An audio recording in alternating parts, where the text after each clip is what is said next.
So insights in Google Ads helps you understand what is driving your campaign performance by highlighting trends, audience behavior, what they are interested in, search demand and growth opportunities. So Google Ads के इस insight tool से Google Ads के इस insights tool से आपको पता चलेगा कि आपके जो कैंपेन की परफॉर्मेंस है उसको कौन से ऐसे फैक्टर्स हैं जो ड्राइव कर रहे हैं और जिससे आपको फर्दर ऑप्टिमाइजेशन में हेल्प मिलेगी। आपको पता चलेगा कि जो ऑडियंस है, जो आपकी ऐड को देख रही है, उनका बिहेवियर क्या है, वो किस चीज़ में इंटरेस्टेड हैं, like their affinity and in market, उनके इंटरेस्ट क्या हैं और वो क्या सर्च कर रहे हैं, सर्च डिमांड क्या है, and what are the growth opportunities considering recommendations by Google and forecast, और क्या ट्रेंडिंग है जो कि आप अपनी कैंपेन में इम्प्लीमेंट कर सकते हो। So let's jump into the insights tool. So we are inside the insights tool of Google. अब यहाँ पर सबसे पहले आपको एक डेट रेंज सेलेक्ट करनी पड़ेगी, जिस भी रेंज का आपको इनसाइट्स चेक करना है। सो जैसे यहाँ पर सिलेक्टेड है 4 May to 31 May 26, and it will be compared with the previous same number of days. जैसे मैंने यहाँ पर दिया है May 4 टू 31 में, तो ये इसको कंपेयर कर रहा है 6 अप्रैल टू 3 मई। जितने नंबर ऑफ डेज आप सेलेक्ट करते हो उतने ही बैक डेज के साथ ये कंपेयर करेगा। So a few recent campaigns needs attention. ये कह रहा है कि आपको जो कैंपेन रन हो रहे हैं, इस जो भी ये एड अकाउंट यहाँ पर आपने सेलेक्ट किया होगा, सो ये जो कैंपेन्स हैं इनकी क्या क्या लिमिटेशंस हैं, ये रिकमेंडेशन देगा गूगल कि इसमें, जैसे यहाँ पर ये कह रहे हैं कि ad strength is poor, 1 out of 1 ad is limited by policy. यहाँ पर कह रहा है ये इस कैंपेन के लिए campaign is limited bye budget, कि आपने जो बजट अपने जो वहाँ पर फिक्स किया है वो कम है और आपको बजट बढ़ाना चाहिए, ये हमें ये ऐसे बोल रहा है। 1 out of 1 ad is limited by policy. अब जरूरी नहीं कि ये जो बोल रहा है आप उसको मानो ही, ठीक है। ये कह रहा है कि बजट लिमिटेड है, आपको इंक्रीज़ करना है, so that's up to you. अगर आपको लगता है as per your client budget और एज़ पर द स्ट्रैटेजी कि इस कैंपेन का बजट आपको इंक्रीज़ करना चाहिए, तो ही आप करो। इट्स नॉट दैट कि इसमें गूगल ने आपको बोला है तो आपको करना ही है। उसके बाद आता है review campaign budget utilization and performance forecast for this month. अब यहाँ पर जितने भी कैंपेन्स आपके चल रहे हैं सबको ये लिस्ट कर देगा इसको, okay, like there are 7 campaigns. अब इसका यहाँ पर एक तो ये इंसाइट्स देगा, जैसे इस कैंपेन के लिए टीवी कैंपेन जो हमारा चल रहा है, so projected to spend 30% of budget this month.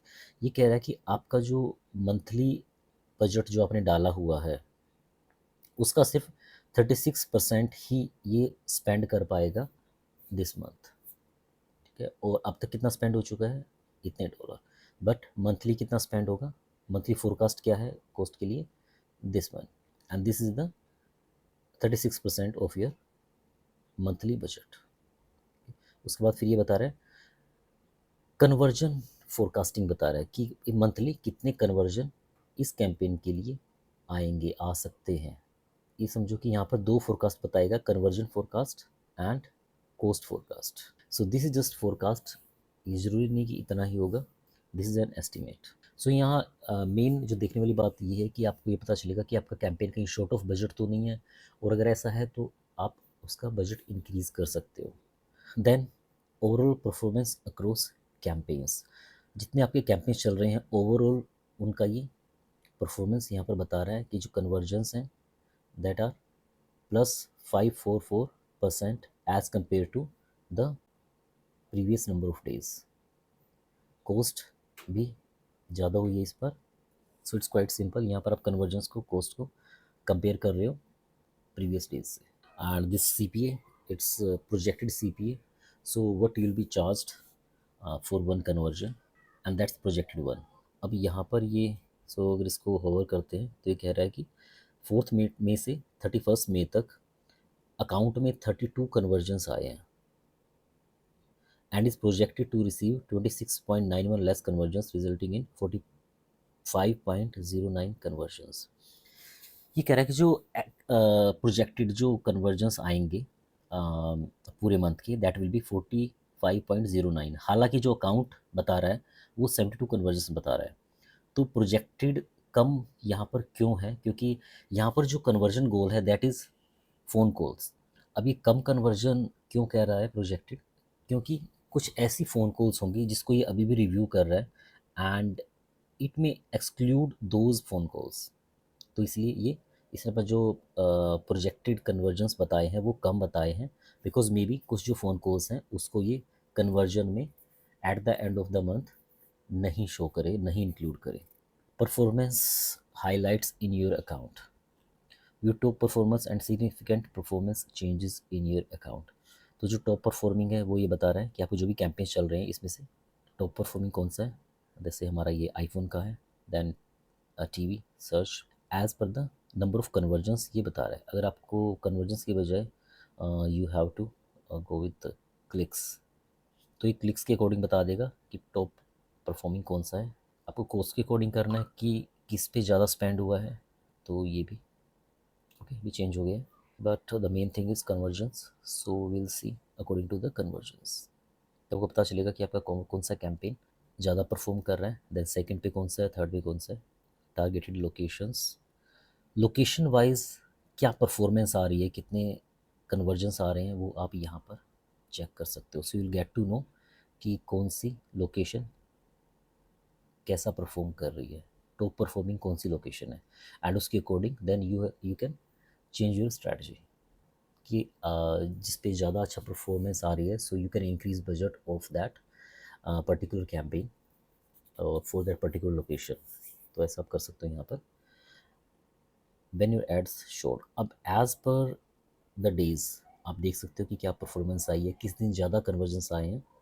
Then devices, किस पे ज़्यादा आए हैं। सो जैसे यहाँ पर बता रहे हैं कि मोबाइल डिवाइसेस पे ही ज़्यादा कन्वर्जेंस आ रहा है। Compare your performance and review latest changes in your options. Yes, अब यहाँ पर ये कहता है auction insights data can help you make bidding and budgeting decision by showing where you are succeeding and identify portions for performance improvement. ये यहाँ पर compare कर रहा है कॉम्पिटिटर के साथ, जो कि हम ऑलरेडी ऑक्शन इनसाइट्स में चेक करते ही हैं। तो ये उसका एक ओवरव्यू बता रहा है यहाँ पर। Top advertisers in your options, तो हमारी जो ऑप्शन होती है कौन कौन हमारे कॉम्पिटिटर हैं। सो यू, दिस इज़ अस, और ये हमारे कॉम्पिटिटर हैं ये दोनों। सो ये बता रहे इंप्रेशन शेयर कितना है, हमारा 67 है, उनका हमसे काफ़ी कम है। इंप्रेशन शेयर क्या होता है, ये ऑक्शन इनसाइट्स का जो ट्यूटोरियल था उसमें मैंने बताया है सारी मैट्रिक्स। ऑक्शन इनसाइट्स का ट्यूटोरियल ऑलरेडी हो चुका है, अगर आपने वो अभी तक नहीं देखा है तो उसका लिंक मैं ऊपर शेयर कर देता हूँ, आप ऑक्शन इनसाइट्स को वहाँ से लर्न कर सकते हो। Then top advertiser showing at the top of page in your options, जो हमारी ऑप्शंस होती हैं उसमें टॉप पे, absolute top of the page rate, ये भी ऑक्शन इनसाइट्स में है। तो सबसे ज़्यादा हमारा यहाँ पर है, जो कॉम्पिटिटर्स का है वो कम है। नंबर वन पोजीशन पे कितने परसेंट ऑफ टाइम्स हमारी ऐड आई है या कॉम्पिटिटर की ऐड आई है, तो ये हमारा कॉम्पिटिटर है, इसकी ऐड 32% टाइम्स ऐसा हुआ है कि फर्स्ट पे आई है, हमारी आई है 47%। ठीक है, ये सारा आपको क्लियर हो जाएगा जब आप ऑक्शन इनसाइट्स का ट्यूटोरियल करोगे, तो आपकी सारी चीज़ें क्लियर हो जाएंगी। Then understand the search term categories your ads appeared against and your performance on each categories. अब जो भी जिन भी सर्च सर्च क्वेरीज पे आपकी ऐड ट्रिगर हुई है, उन सारी सर्च क्वेरीज को कैटेगराइज कर दिया। जो भी सर्च क्वेरी इस डेट रेंज में अपीयर हुई है, जो भी इसमें आई है और हमारी ऐड उन पे ट्रिगर हुई है, तो उन सभी सर्च क्वेरी को इसने कैटेगराइज कर दिया है। ठीक है, जैसे ये वाली कैटेगरी को अगर हम इसको ओपन करके देखें, तो इसमें देखो ये इतनी सारी सर्च टर्म्स थी और जिनको इसने कैटेगरी बना के एक नाम दे दिया, टीवी रिपेयर ओकलैंड। जबकि जो टीवी जो सर्च क्वेरीज थी वो देखो अलग अलग है, थोड़ी थोड़ी अलग है, थोड़ा सा डिफरेंस है उसमें। TV repair Auckland, TV repairs Howick, TV repairs Auckland, TV repairs West Auckland. ठीक है, तो वहाँ की सिटीज़ लोकल एरियाज़ के नाम है। सो इस सेक्शन से आपको पता चलेगा कि आपके कस्टमर्स कैसे सर्च कर रहे हैं, किस कैटेगरी में सर्च कर रहे हैं, कौन से वर्ड्स वो यूज़ कर रहे हैं, और कौन सी कैटेगरीज ग्रो कर रही हैं और कौन सी डिक्लाइन कर रही हैं। ठीक है, जिस पे परसेंटेज पॉजिटिव में है वो ग्रो कर रही हैं, ग्रोइंग है वो, जिस पे माइनस में है वो डिक्लाइनिंग है। तो जैसे ग्रोइंग, ये देखो जी ये वाली है लैपटॉप डिस्प्ले रिपेयर नियर में, तो इसमें 4 कन्वर्जन आए हैं हालांकि, लेकिन ये 1000 to 10 के यहाँ पर सर्च वॉल्यूम में सर्चेज हैं इस पीरियड में, और इसमें +14% ये ग्रोइंग है। तो यहाँ से आप आपको हेल्प मिलेगी कि ये जो कैटेगरी है इस पे आप फोकस करो। यहाँ पर सर्चेस बढ़ रही हैं, तो इसलिए आप यहाँ पर ज़्यादा स्पेंड कर सकते हो। अपनी जो ऐड है उसको और अच्छे से ऑप्टिमाइज़ कर सकते हो, so that you can have a better output on this search terms. ठीक है, सो कैटेगरी वाइज जो भी ग्रोइंग कैटेगरीज हैं उन पर आप एक्स्ट्रा फोकस कर सकते हो।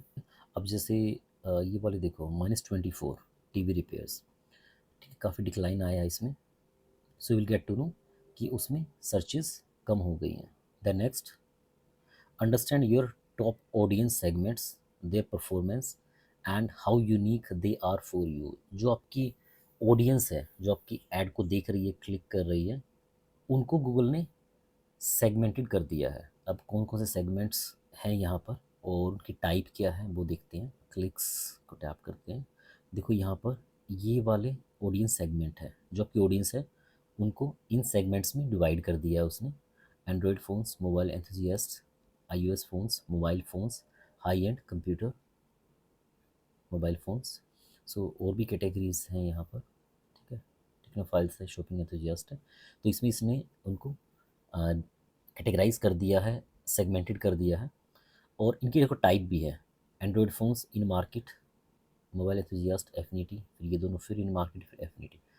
सो इन मार्केट होती है कि जो ऑडियंस है वो क्या सर्च कर रही है करंटली, और एफिनिटी होता है कि उसका इंटरेस्ट क्या है। ओके, सो इसमें वो लोग वो ऑडियंस होगी जिनका, जो कि मोबाइल एंथुजियास्ट है, जिनका मोबाइल में इंटरेस्ट है। iOS फ़ोन्स जो इन मार्केट मतलब सर्च कर रहे हैं, iOS फ़ोन्स को जो सर्च कर रहे हैं वो लोग इसमें होंगे। सो यहाँ पर आपको पता चलेगा कि शेयर ऑफ क्लिक्स, कि जो टोटल ऑफ क्लिक्स आए हैं उसके कितने परसेंटेज कौन सी कैटेगरी से आए हैं। अब देखो यहाँ पर अगर आप देखो तो सबसे ज़्यादा यहाँ से आए हैं, ठीक है, टेक्नोफाइल से। उनकी जो परसेंटेज शेयर ऑफ क्लिक्स है वो सबसे ज़्यादा है। अब ये जो इंडेक्स है ये क्या बताता है, ये बताता है कि ये जो ऑडियंस है पर्टिकुलर, ठीक है, फिर जैसे कि ये मोबाइल फ़ोन्स की इस कैटेगरी में जो ऑडियंस है, that is 2.4x times relevant to your ads as compare to normal audience. ठीक है, जो नॉर्मल ऑडियंस है जो इस कैटेगरी में नहीं है, उससे इस कैटेगरी वाली audience 2.4x times more relevant है टू योर एड्स। तो जितना ज़्यादा इंडेक्स नंबर होगा उतना ही क्या है, वो जो पर्टिकुलर ऑडियंस है इस सेगमेंट में वो उतनी ही ज़्यादा रेलेवेंट है टू योर ऐड। ठीक है, तो उतना ही बेटर है आपके लिए वो सेगमेंट। तो उस सेगमेंट पे आप फोकस कर सकते हो। अपनी जो नेक्स्ट स्ट्रैटेजी होगी उसमें इस सेगमेंट को आप इंक्लूड कर सकते हो। फॉर एग्जांपल आप कोई डिस्प्ले कैंपेन रन कर रहे हो, अभी ये तो सर्च कैंपेन है, तो सर्च कैंपेन की ऑडियंस है ये, तो मे बी आप डिस्प्ले कैंपेन रन करो, तो उस डिस्प्ले कैंपेन में आप इस ऑडियंस को स्पेशली यूज़ करोगे, बिकॉज यू नो कि ये जो ऑडियंस है इसका इंडेक्स ज़्यादा है, ये ऑडियंस से आपको बेटर आउटपुट आ सकती है। Then discover top audiences responding to your assets. यह बताएगा कि जो आपकी एसेट्स हैं, जैसे कि एड कॉपी है, हेडलाइन है, डिस्क्रिप्शन है, या बाकी एसेट्स हैं कोई भी साइट लिंक्स वगैरह या कॉल आउट्स, तो उसमें से ऐसी कौन सी है कि जो टॉप ऑडियंस जिस पर रिस्पॉन्ड कर रही है। तो ये हमें बता रहा है कि ये जो टेक्स्ट है, serving Auckland customers with in person device component, तो और सेगमेंट कौन से हैं, shopping enthusiast and technophiles with index this to. ठीक है, तो ये वाली जो एसेट है इस पर सबसे ज़्यादा रिस्पॉन्ड कर रही हैं। Then last, suggested trends. ये बताइए कि कौन सी कैटेगरीज ट्रेंड में है, कौन सी ये जो सर्च कैटेगरीज हैं वो ट्रेंड में है। तो ये दो ये बता रहा है कि ये वाली ट्रेंड में है मंथ ओवर मंथ, और बता भी रहा है 32% ग्रोइंग है और ये 6% ग्रोइंग है और सर्च वॉल्यूम है। So this is all about insights in Google ads. यहाँ से आपको कुछ चीज़ें पता चलेंगी, और उसके अकॉर्डिंग आप अपनी जो नेक्स्ट स्ट्रेटजी बनाओगे तो इन चीज़ों को ध्यान में रख के ही आप बनाओगे।